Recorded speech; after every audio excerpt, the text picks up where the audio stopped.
ഈ അനന്ത കലാപുരി എന്ന നമ്മുടെ സ്റ്റാളെ മുന്നിൽ നിൽക്കുമ്പോൾ നമുക്ക് ഒരു TTS പെർഫോമൻസ് റെഡിയാണെന്ന് നമ്മുടെ പ്രൊഡ്യൂസർ പറയുന്നുണ്ട്. അടുത്തൊരു TTS പെർഫോമൻസ് ആണോ? Ready? Thank you Prajin and Shahad. നിങ്ങൾ അങ്ങനെ ആൾക്കൂട്ടത്തിന്റെ ആരവത്തിനിടയിൽ നിന്ന് തകർക്കുകയാണെന്നറിയാം. അപ്പോൾ ഇനി നമ്മളൊരു ഗംഭീര ഒരു ഉഷിരൻ പെർഫോമൻസിലേക്കാണ് പോകുന്നത്. അപ്പോൾ ആ പെർഫോമൻസ് ചെയ്യാനൊന്ന് പ്രേക്ഷകർക്ക് കാണിച്ചു കൊടുക്കട്ടെ. അപ്പോൾ നിങ്ങൾ അവിടെ അടുത്ത ടീമായിട്ട് സെറ്റ് ആവുക. ഓക്കെ. അപ്പോൾ പ്രിയ പ്രേക്ഷകരെ, കലോത്സവത്തിന്റെ ആവേശം ആഘോഷ ലഹരിയിലാണ് തിരുവനന്തപുരം നഗരത്തിൽ. അങ്ങനെ കലോത്സവ നഗരി ആകെ ഉണർന്നിരിക്കുകയാണ്. ഇനി നമ്മളൊരു ടെലി ട്രാൻസ്പോർട്ടിംഗ് പെർഫോമൻസിലേക്കാണ് പോകുന്നത്. അതായത് തിരുവനന്തപുരത്തുള്ള കലാകാരന്മാർ, കലാകാരികൾ 24ന്റെ കാക്കനാടുള്ള വേദിയിലേക്ക് എത്തുന്നു. അപ്പോൾ ആ ടെലി ട്രാൻസ്പോർട്ടിംഗ് സാങ്കേതിക വിദ്യയിലൂടെ ഇനി വരുന്ന ടീം ഏതാണെന്ന് നോക്കാം. ഇതാ എത്തുകയായി ഒരു പൂരക്കളിയുടെ ഉശിരന്മാർ. വെൽക്കം.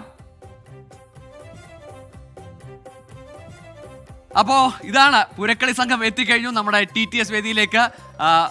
പ്രിയപ്പെട്ട പൂരക്കളിയുടെ പടയാളികളെ, നിങ്ങളോട് ഞാൻ ആദ്യം ചോദിക്കുക, കാരണം ഈ പെർഫോമൻസ് കഴിഞ്ഞാൽ പിന്നെ നിങ്ങൾക്ക് സംസാരിക്കാനുള്ള ഊർജ്ജം ഉണ്ടാവില്ല എന്ന് എനിക്കറിയാം.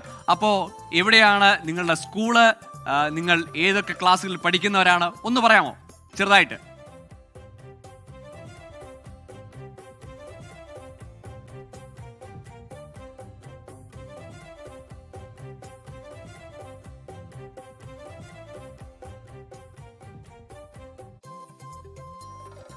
ഒരു കാര്യം ചെയ്യാം, നമുക്ക് ആ പെർഫോമൻസിന് ശേഷം അവരുടെ പാട്ടുകാരിലൂടെ നമുക്ക് ആ മൈക്ക് എത്തി നമുക്ക് ആ വിവരങ്ങളൊക്കെ അറിയാം. അപ്പോൾ നേരെ ആ പ്രകടനത്തിലേക്ക്. ഇനി കാണാൻ പോകുന്ന പൂരക്കളിയുടെ ചടുല ചുവടുകളാണ്.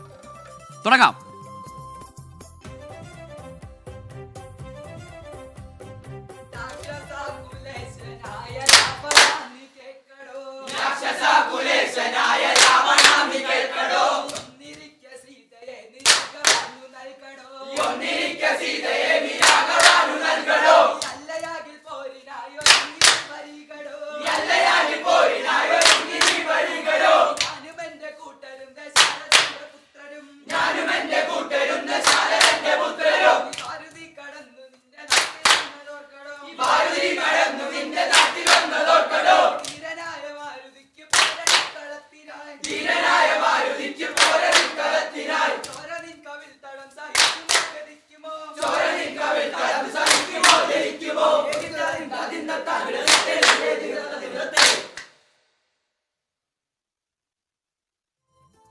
അപ്പോൾ ഇതാണ് അതിൻ്റെ ഒരു ചെറിയ ഭാഗമാണ് ഇപ്പോൾ പ്രേക്ഷകർ കണ്ടത്. ആ പൂരക്കളിയുടെ ചുവടുവെപ്പിൻ്റെ. ഇപ്പോൾ ഈ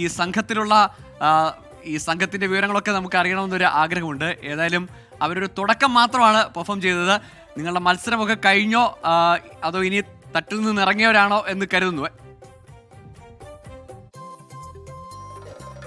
അപ്പം ഈ സംഘത്തിൻ്റെ വിവരങ്ങൾ നമുക്ക് പുറകെ പങ്കുവെക്കാം. കാരണം അവരെ ആ പാടി ചൂടുവെച്ചതിൻ്റെ ഒരു അണപ്പിലും കഥപ്പിലും ഒക്കെയാണ്. അപ്പം ആ സംഘത്തിൽ നിന്ന് ഇനിയും കൂടുതൽ ടെലി ട്രാൻസ്പോർട്ടിംഗ് പെർഫോമൻസുകൾ ഇനി കാക്കനാടേക്ക് എത്തും. അതായത് തിരുവനന്തപുരത്തെ നഗരിയിൽ നിന്ന്, കലോത്സവ നഗരിയിൽ നിന്ന് 24ന്റെ കൊച്ചി സ്റ്റുഡിയോയിലേക്ക് ഇനിയും കലാകാരന്മാർ, കലാകാരികൾ എത്തും. അപ്പോൾ തൽക്കാലത്തേക്ക് വീണ്ടും നമ്മൾ ആ ആൾക്കൂട്ടത്തിന്റെ ആരവത്തിലേക്ക്. Back to Prajin and Shahad. Thank you Gokul. അപ്പോ പൂരക്കളിയാണ്. ഗോകുല് ഒരു മികച്ച കലാകാരനാണ്. പൂരക്കളി കണ്ടിട്ട് ഗോകുലിന് അവിടെ പൂരക്കളി കളിക്കാൻ തോന്നിയിട്ടാണ് എനിക്ക് തോന്നുന്നത്. ഗോകുല് എല്ലാം നല്ല അടിപൊളിയായിട്ട് പാട്ട് പാടും, ഡാൻസ് കളിക്കും, നന്നായിട്ട് അഭിനയിക്കും. ജീവിതത്തിലാട്ടോ, സിനിമയിൽ നമ്മളൊരു ഷോർട്ട് ഫിലിം കണ്ടിട്ടുണ്ട്. അതെ, ഗോകുലിനെ കാണാൻ പോകുന്നേ ഉള്ളൂ മലയാളികൾ, പ്രേക്ഷകർ.